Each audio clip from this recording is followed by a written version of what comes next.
The Selfish Path to Romance. Download Chapter 1 for free at drkenner.com and at amazon.com. Right now I want to turn to the phones and welcome Alfonso. Is that your name? Yes.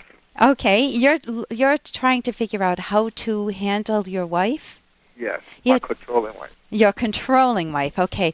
Can give me a little snapshot of what happens that just drives you buggy?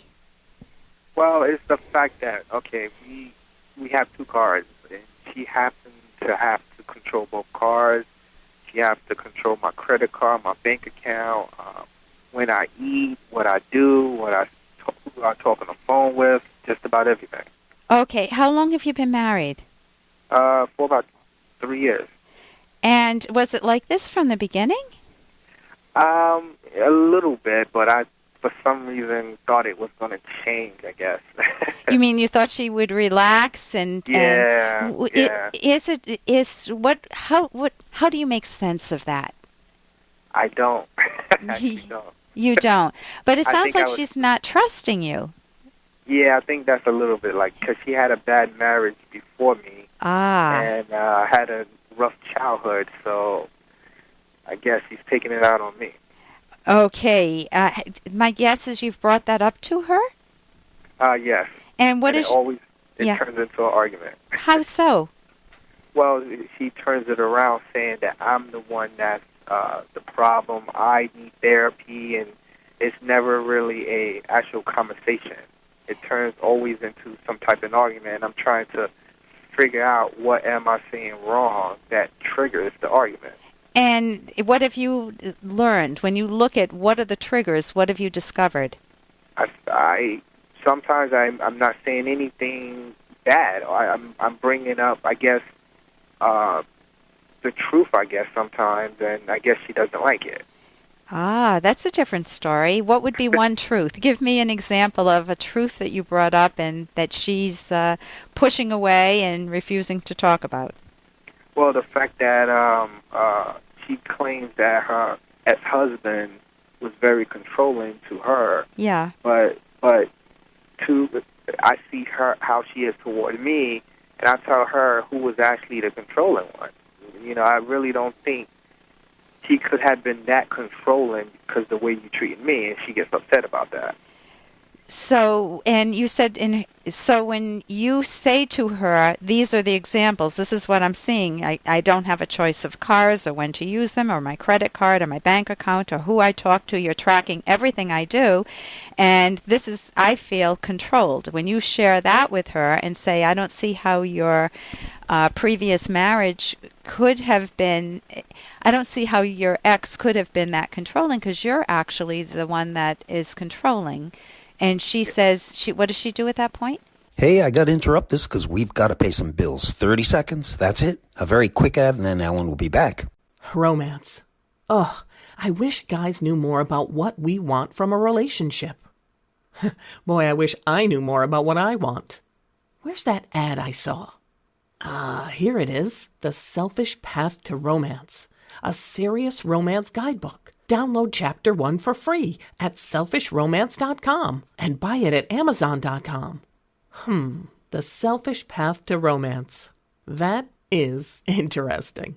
I don't see how your ex could have been that controlling because you're actually the one that is controlling.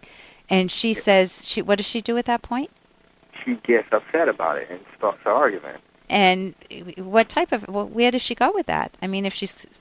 Well, she says that she's not controlling me. I don't know what I'm talking about. It's all in your head and this and that, you know. So okay, I tried to. Yeah, go ahead. Yeah, I tried to stop it, saying that yes, you're right, and then she tells me that I'm being can't find the word. I can't find the word right now. When I'm trying to stop the argument and trying to say you're right. Maybe it's just me or whatever, and I can't find the word right now off the top of my head. It sounds like you appease her. You give in to her just to keep the peace? Yes, basically. Because it gets really out of hand, and I'm like, okay, I don't want to argue no more, so I try to, get away from it. And did you ever experience that in your own childhood? No, never. And I guess sometimes sometimes I say I've never been through anything like this ever in my life. And when I bring up how my parents are, she says that you can't have what your parents have. Every marriage is different. One time she said to me, just because you marry, that doesn't mean you have to be happy. I couldn't believe she actually said that. And I am very glad you retained that, because it is your life, Alfonso, and you're gauging the quality of your life. Before I go further, do you have kids? Yes. How old, with her? Yes. How many? Just one. How old? 2 years. 2 years old, okay, because if you didn't have kids, guess what I might suggest? Yeah. I'm still going to suggest that she's invalidating your firsthand experience, and that's never fun. I mean, if you are going through this pain and she is closed to reason, she's not listening to you, she's not, for example, sitting down and saying to you, oh, yes, I know this is a problem I've had in previous relationships. Let's figure out a way. Will you stay with me, and I'll try to work through this problem. We'll go to therapy together, and I'll try to become less controlling. You know, if she were to say something like that, then how would you feel towards her? I will feel a little bit better that she's willing to work on it. Right. Plus, she's not telling you what controlling people typically do. They tell the partner, they'll beat up on the partner in subtle ways or not so subtle ways, and she's showing signs of emotional abuse of you when they start restricting who you can talk to, where you can go, when they start controlling your cell phone, when they start telling you, checking up on you, the bank account, everything else. When you keep giving in, capitulating to her, appeasing her, it makes it worse, because you don't experience your own self as having a backbone. It's like you're losing your backbone, your self-esteem. And she keeps winning by default, by your giving in to her. It's not that you battle with her. You just say, listen, I do want a happy marriage. That sentence that you said, what was it that she said? Just because you're married doesn't mean you have to be happy? You have to be happy. Yeah, she told me one time. Okay, and I would beg to differ, and I wouldn't even beg. I would say that the only reason to be married, to have a soulmate, is to have a soulmate, to have someone who shares your life, shares in your joy, who's supportive of you, who understands you, where you can iron out differences by listening to one another, really hearing one another, and working through every couple has some issues to work through. And if she's controlling to you, can you imagine it with your child? Yeah. So I would get the book. I would get the book. One of my favorite books is The Fountainhead by Ayn Rand, Aynrand. Or there's another book, Loving Life by Craig Biddle, Biddle. Okay. And those are books. You can go to my website, Dr. Kenner, DrKenner.com. One is a novel, but I would not want you to be with an abusive woman. I would want you to have the courage to leave her if necessary, but before you did that, to really hold your own and tell her that this is not working. You do want a happy marriage like your mother's, and if she's willing to work on it, you would try counseling. Listen, thank you so very much for the call, and I wish you a very happy life and a happy marriage.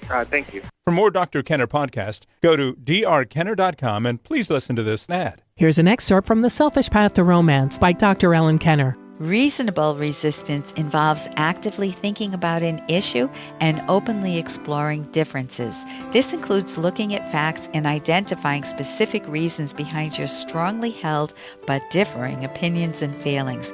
You can reduce reasonable resistance by using methods such as the following. Tell your partner that you sense resistance. Seek clarity. Understand the details of their viewpoint. Help me understand you better. Inquire into objections or strong emotions and the reasons for them. Avoid saying yes, but, which is often heard as a put-down. Instead, try, I see it differently.